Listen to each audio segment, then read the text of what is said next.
putting one of the biggest dynamics about any of these races, or any race, distance-wise or any other, this is a team sport.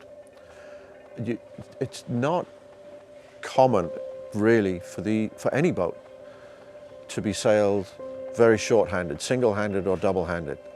That happens, but it's really the minority in that case. And certainly as we apply this adventure, the team dynamic is very important. You can have a really strong set of sailing people, but do they gel? You know, so we've tried to develop that, that we've got a very strong sailing group, but we've got a group of people who get along very well, and we've got some characters within that group, and character is important.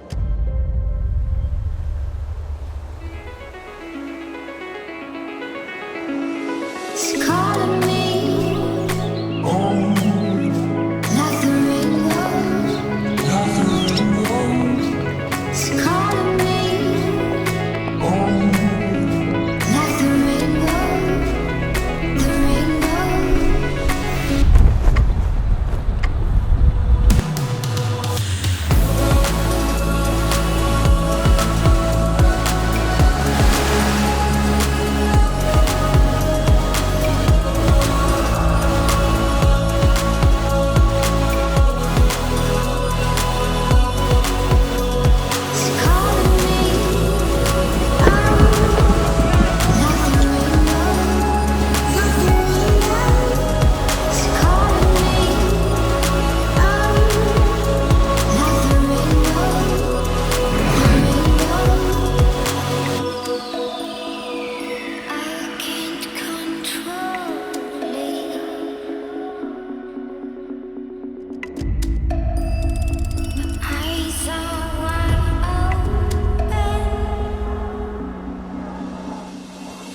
We scored a first, so that always feels pretty good, and that kind of leaves us in a strong position in the series that we've been doing here. You know, tonight, things that I really liked out there, we had great sail trim on the boat. We had a fantastic set. We had a great douse. We had challenging conditions with breeze and then some lulls. We had a lot of boats in our class. We started with about 12 or 13 boats. By the first mark of the race, we were ahead of everybody, and we stayed that way. No one else got in front of us, which was great. You know, all together, you know, the crew on the boat worked really well, great communication, and I'm very happy with tonight. Everyone's kind of falling nicely into their roles, into their positions. The communication was definitely on point today. Everybody really just fell into their place, felt a lot more natural. You know, this was our last chance before the race to really get out there and see what we can do together as a team. So everyone's celebrating right now. This last little bit of practice. It's Mark's birthday today, so we're amped up about that. So they're cracking a few beers behind me, and it just felt really good. Great crew. Nothing like get a W on your birthday. They did all the work. I just smiled for my birthday. Cheers. I mean, last week built up this week. We kept the keel wet the whole time today, and the spinnaker crew pulled dry. So life is good.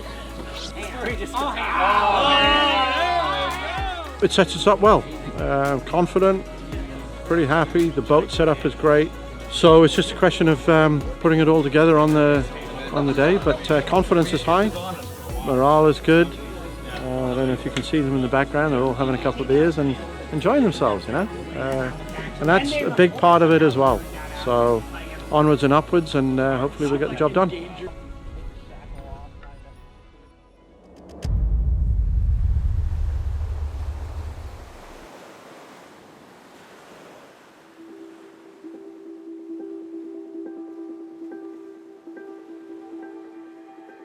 So it's the first time we've had the group together. So we've got pretty nice conditions for it, not a lot of wind. I'm just checking over the J1 here, which is the lightest head sail we have. Yeah, it should be fun. Like I say, first time all of us have been together. Some of us have sailed the boat, some of us have never been on it, so Jeff's letting us loose. We're here. Practice day. First, I want to thank everybody for coming down. Everybody who is being part of this crew doing the Annapolis and Newport. Really excited to have such a great group of talented sailors. So today, a couple things. I'm going to just go over a few things. You can ask questions along the way, and then you always have really good rigging ideas. So as we do things, if we need to make some changes and things or modify things, you know, let's just figure it out as a team. Everybody's got plenty of experience. We're also going to be doing a man overboard drill and some other things that are required by the race committee, the safety requirements that we have to sign the whole crew off on. So the rules governing the safety regulations, have evolved from incidents that have happened, lessons learned from other races. The Mac race is known for its wild weather, and there's been years where there's been entire fleets that have just been wiped out. There's been capsizes, there's been unfortunate deaths. We're going to be going through and evaluating the safety gear and equipment on both boats to make sure that we're meeting all the regulations for the specific races. Making sure we've got proficient training for the crew on how to use that equipment, knowledge on where that equipment is located on the boat, and really talking through how we're going to act in certain situations if we find ourselves, at a hard place. Yeah, so a couple of years ago in the Chicago Mac, there was a big lightning storm that came through on the first night, and it led to a man overboard. It's ultimately the worst thing that can happen. So you don't look for it, you don't want it, you don't want it to happen to anybody else. But it's a reality of the sport that we participate in, and the biggest defense to that is your own personal equipment, using that whilst you're on board the boat in the correct manner, and if the worst happens, that side of training kicks in as well, whether it's your boat or whether it's going to assist another boat.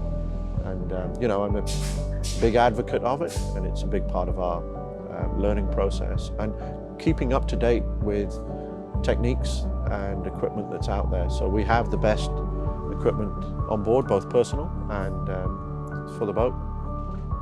Fingers crossed we don't have to use it.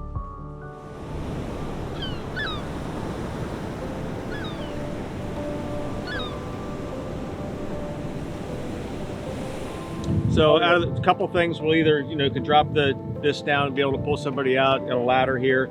We could do an elevator on the side. One of those, any of those, I like. I figure we have enough strong people we can yank somebody out of the water too, especially if it's me.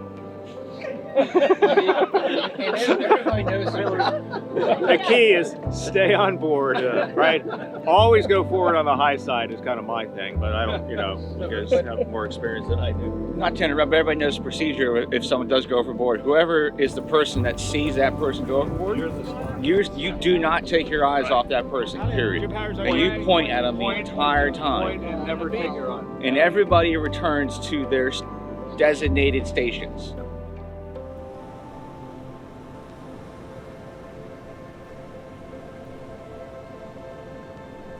So if you've never been over, and Andrew has been over as well, lesson that I learned was that we had a new guy that came in on the boat.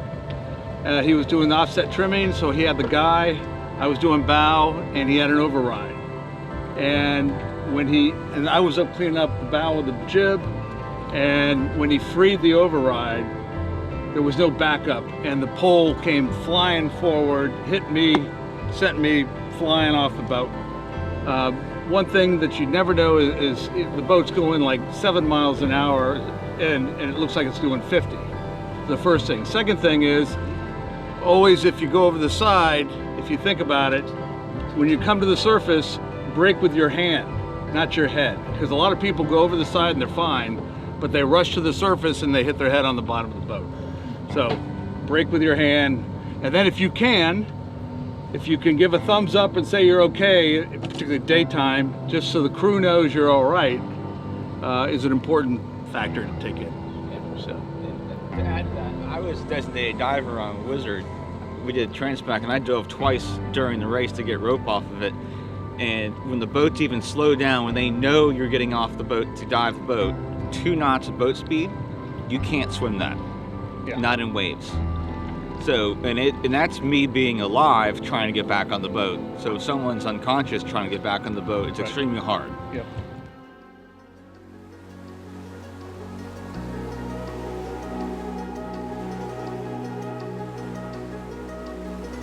One of the most important parts of practice days and days like today is being able to go out and put the crew on the boat and, you know, stress things a little bit, see what's working, what isn't.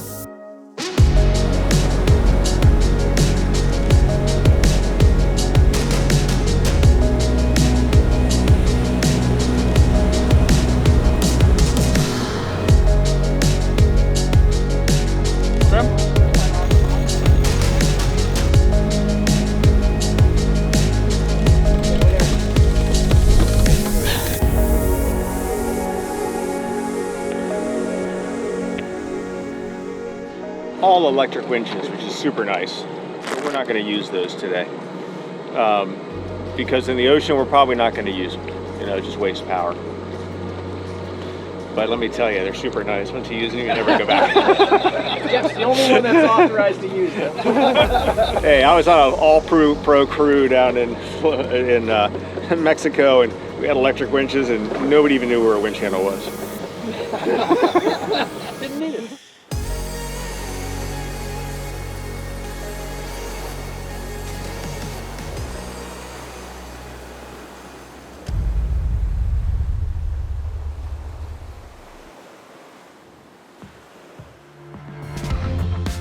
Well, it's always good to have a couple of beers after a bit of sailing, a bit of sun, probably bright red.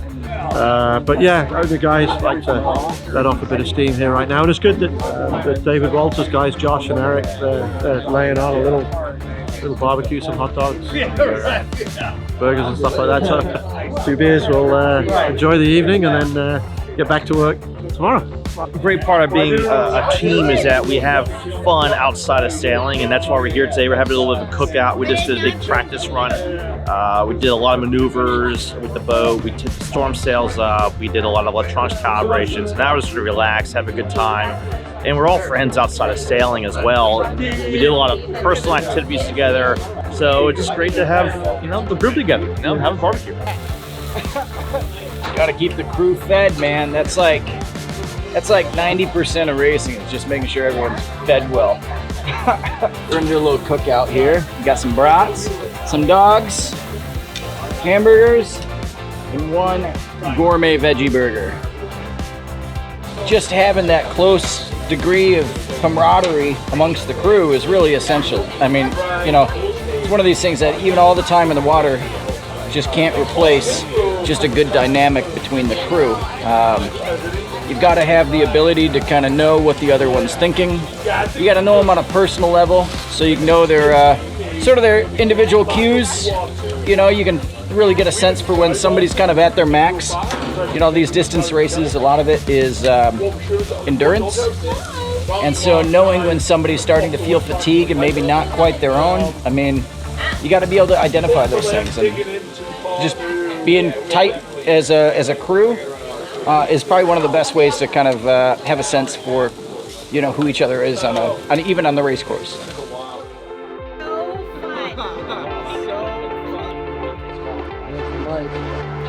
Eric? Where's your first place? Where's your first place at? It's sitting on the mantle. Of course it's there. What is that? What is that? Well, so Frostbite Series is it's a set of races we do in the off season in the wintertime here in Annapolis, and we don't race with spinnakers. So it's just main and jib, and we go out with the guys. So we had John and Andrew and myself, and Jeff joined us a little bit. Ted joined us as well. Ray. Josh for a couple. Ray, Mark. You know, just a good group of friends and guys out there just having fun. You know, went out there, had a great time, and yeah, last year we won the whole thing. Is that the first one? What's the second place? Who got second? Is that you, Josh? I mean, naturally.